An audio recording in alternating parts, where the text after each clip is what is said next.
চট্টগ্রামের ঐতিহ্যবাহী জব্বরের বলি খেলায় নতুন চ্যাম্পিয়ন কুমিল্লার হোমনা থানা এলাকার বাঘাশরীফ বলি। বৃহস্পতিবার বিকেলে অনুষ্ঠিত বলি খেলার ১১৫তম আসরের ফাইনালে মুখোমুখি হয় কুমিল্লার বাঘাশরীফ ও রাশেদ। এর আগে প্রথম সেমিফাইনালে মুখোমুখি হয়ে রাঙ্গামাটির সিজন চাকমাকে হারিয়ে ফাইনালে যান রাশেদ। দ্বিতীয় সেমিফাইনালে রাসেলের প্রতিপক্ষ ছিলেন বাঘাশরীফ। ফাইনালে প্রায় ১১ মিনিট লড়াইয়ের পর বাঘাশরীফের কাছে হার মানতে হয় রাশেদের। এদিকে তৃতীয় স্থান নির্ধারণী ম্যাচে জয় পান সিজন চাকমা। এর আগে বিকাল ৪টায় শুরু হয় বলি খেলার ১১৫তম আসর।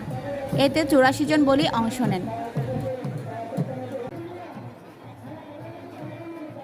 জুনিয়র বলিদের মধ্যে ৭ জনই ছিলেন কক্সবাজার জেলা মহেশখালী হুয়ানক ইউনিয়ন রাজওয়ার ঘুনার। শফিউল্লাহ বলি, সৈয়দ নূর বলি সহ মোট ৭ জনই প্রথম রাউন্ডের চ্যাম্পিয়ন। আসর শুরুর আগে দর্শকদের আগমনে কানায় কানায় পূর্ণ হয়ে যায় লালদিঘির ময়দান। এবারও জব্বরের বলি খেলা ও বৈশাখী মেলাকে ঘিরে লালদিঘি ও আশেপাশের এলাকায় নিরাপত্তা ব্যবস্থা জোরদার করেছে চট্টগ্রাম মেট্রোপলিটন পুলিশ সিএমপি।